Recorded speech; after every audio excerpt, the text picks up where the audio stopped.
Geeky नमस्कार Express. दोस्तों, स्वागत है आपका आपके अपने इस चैनल पर।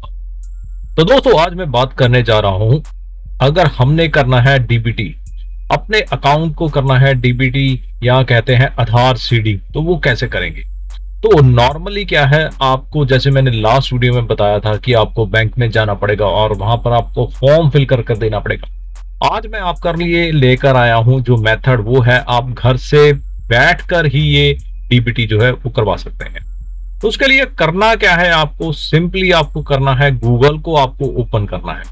अपने फोन पर गूगल ओपन कर सकते हैं, अपने कंप्यूटर पर गूगल ओपन कर सकते हैं, अपने टैब पर गूगल ओपन कर सकते हैं। यहां पर आपको लिखना है एनपीसीआई। ये आपको वर्ड टाइप करना है एनपीसीआई, यानी कि national payment corporation of India.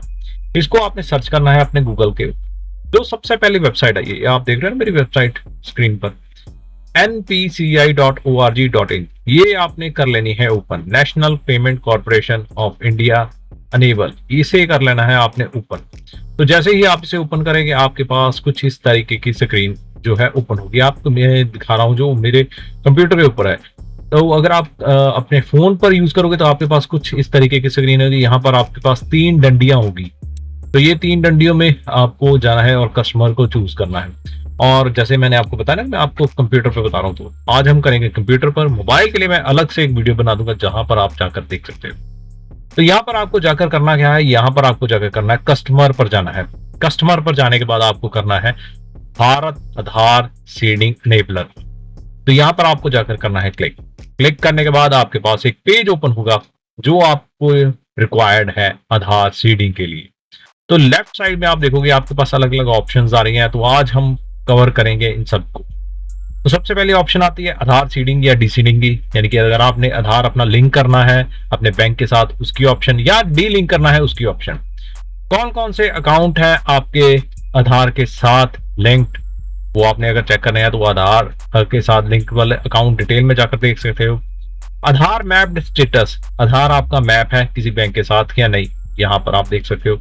और आपने आधार कितनी बार किस बैंक के साथ मैप किया है उसकी हिस्ट्री चेक कर सकते हो।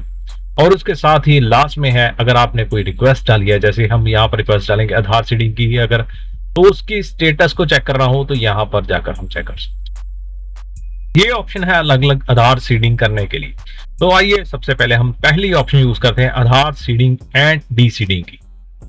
तो यहाँ पर दोस्तों आपको जो ऑप्शन देखने को मिल रही है, जैसे आप मेरी अभी स्क्रीन पे देख रहे हो ना, बहुत सिंपल सी ऑप्शंस है, कुछ हार्ड नहीं है। बस आपको ध्यान रखना है, आपको सबसे पहले फिल करना होगा अपना आधार कार्ड। यहाँ पर ये 3 बॉक्स बने हैं, हर एक बॉक्स में 4 जो कैरेक्टर है वो आप टाइप कर सकते हो। यहाँ पर जैसे मैं अपना आधार टाइप करता हूँ, तो यहाँ पर मैंने अपना आधार जो है वो टाइप कर लिया। उसके बाद मैं करूंगा सीडिंग के बटन पर क्लिक, क्योंकि मैं चाहता हूँ कि मेरा आधार जो है वो सीड हो जाए। तो अब अगर मैं सीडिंग के बटन पे क्लिक करता हूँ तो ये मेरे से पूछता है कि क्या मैं फ्रेश सीडिंग करने जा रहा हूँ, या मैं सेम बैंक में दूसरे खाते के साथ सीडिंग करना चाहता हूँ, या मैं एक बैंक से दूसरे बैंक में आधार जो है वो अपना सीड करना चाहता हूँ।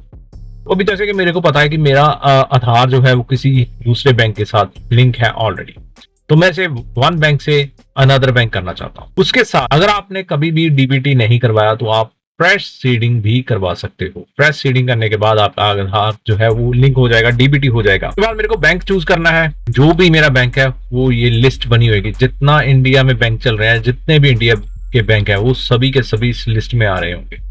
आपने बस अपना बैंक चूज कर लेना है, जो भी आपका बैंक है। जैसे मेरा यहाँ पर स्टेट बैंक ऑफ इंडिया, तो मैं यहाँ पे ढूंढूंगा मेरा स्टेट बैंक ऑफ इंडिया कहाँ पे, एस के साथ स्टेट बैंक ऑफ इंडिया, तो यहाँ पे रहा स्टेट बैंक ऑफ इंडिया। जैसे मैं ऐसे चूज कर लूंगा, उसके बाद मेरे को डालना है यहाँ पर वो अकाउंट नंबर जिसके साथ मेरा जो खाता है। तो यहाँ पर मैं अपना अकाउंट नंबर डाल लेता हूँ। अकाउंट नंबर डालने के बाद मेरे को कंफर्म अकाउंट नंबर पर जाना है और यहाँ पर अगेन अपना अकाउंट नंबर टाइप कर लेना है, क्योंकि ये होता है क्या है कि कहीं बार हम गलत अकाउंट नंबर डाल देते हैं, जिसकी वजह से हमारा जो डीबीटी है वो किसी दूसरे खाते के साथ हो सकता है। सो कंफर्मेशन के लिए अगेन आपको अपना अकाउंट नंबर टाइप करना है यहाँ पर। तो यहाँ पे मैं अपना अकाउंट नंबर अगेन टाइप कर लेता हूँ। ये टाइप करने के बाद नीचे जो चेक बॉक्स है इसे मैंने चेक कर लेना है। चेक करने के बाद नीचे मेरे पास कैप्चा की ऑप्शन आती है। कैप्चा मेरे को यहाँ पे जो यहाँ पर लिखा है वही भरना है।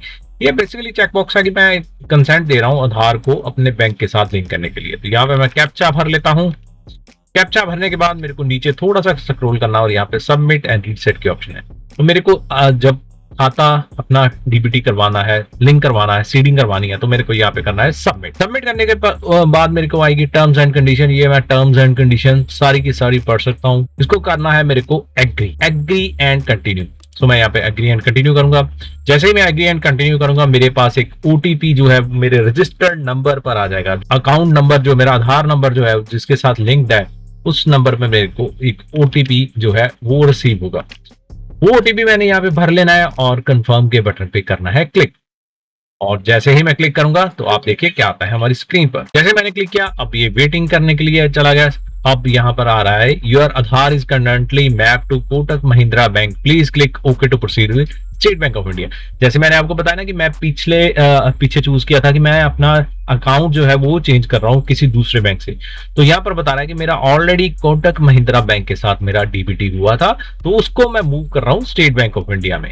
तो मैं इसे करूंगा कंफर्म करने के बाद अगेन ये लोडिंग हो रहा है और Aadhaar seeding is in progress status ये बता रहा है। Kindly check after some time your reference number this. यहाँ पर आपको एक रेफरेंस नंबर जो है वो मिल गया। अब आप इस रेफरेंस नंबर को नोट करके रख सकते हैं। इस रेफरेंस नंबर से आप चेक कर सकते हैं कि आपका आधार जो है वो सीड हो गया है या नहीं हुआ है। तो इस तरीके से आप कर सकते हैं अपना जो आधार की सीडिंग।